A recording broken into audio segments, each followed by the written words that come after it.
जहां समय भी रुक जाता है, जहां मृत्यु भी नतमस्तक हो जाती है, जहां काल का भी अंत हो जाता है। वह स्थान है स्वयं कालों के काल महाकाल पवित्र नगरी उज्जैन, और वहां विराजमान है स्वयं कालों के काल महाकाल। मध्य प्रदेश की पावन भूमि पर बसी उज्जैन नगरी, जिसे प्राचीन काल में अवंतिका कहा जाता था। यह वही भूमि है जहां वेदों की ऋचाएं गूंजती थीं, जहां क्षिप्रा नदी का पावन जल भक्तों को तत्व देता था। आज भी जब सूरज उगता है तो उसकी पहली किरण महाकाल के शिखर को स्पर्श करती है। यहीं विराजमान है 12 ज्योतिर्लिंगों में से एक स्वयंभू दक्षिणमुखी श्री महाकालेश्वर, जिनके दर्शन मात्र से भय समाप्त हो जाता है। बहुत प्राचीन समय में अवंतिका नगरी में एक धर्मपरायण ब्राह्मण रहते थे। उनके 4 पुत्र देवप्रिय, प्रियमेद, सुव्रत और सुमेध, चारों बालक बाल्यावस्था से ही भगवान शिव के अनन्य भक्त थे। उनकी भक्ति से पूरा नगर पवित्र हो जाता था, परंतु अधर्म को यह सहन नहीं हुआ।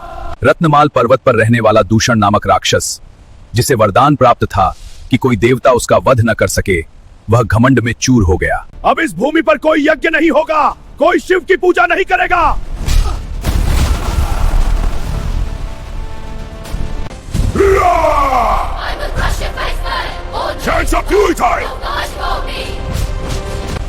तभी भूमि कांपी, आकाश गरजा और पूजा स्थल से दिव्य ज्योति का स्तंभ प्रकट हुआ। तेज से प्रकट हुए त्रिनेत्रधारी महाकाल, काल के भी काल, जिनकी गर्जना से दिशाएं थर्रा उठी। ओम महाकालाय नमः।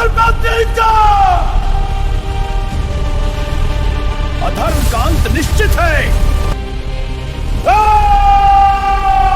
काल ने अपने त्रिशूल से दूषण का अंत किया और धर्म की पुनः स्थापना की। मंदिर पावन क्षिप्रा नदी के तट पर स्थित है। हर 12 वर्ष में सिंहस्थ कुंभ लगता है। लाखों श्रद्धालु स्नान कर महाकाल के दर्शन करते हैं। 3 स्तरों वाले इस दिव्य मंदिर में महाकाल, ओंकारेश्वर और नागचंद्रेश्वर विराजते हैं, जिनका दर्शन अत्यंत दुर्लभ है। हर हर महादेव, जय श्री महाकाल। हर हर महादेव, जय जय श्री महाकाल। हर हर महादेव, जय श्री महाकाल। रात के अंतिम प्रहर में जब अंधकार गहरा होता है, तब खुलते हैं महाकाल के द्वार।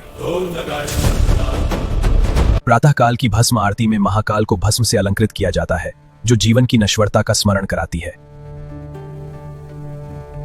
महाकालेश्वर ज्योतिर्लिंग दक्षिण मुखी है। दक्षिण दिशा यम की दिशा है, अर्थात मृत्यु भी महाकाल के अधीन है। यदि जीवन में भय हो, यदि समय प्रतिकूल हो, यदि परिस्थितियां कठिन हो, तो एक बार सच्चे मन से पुकारी जय श्री महाकाल, क्योंकि जो महाकाल की शरण में आता है उसका समय भी बदल जाता है। बात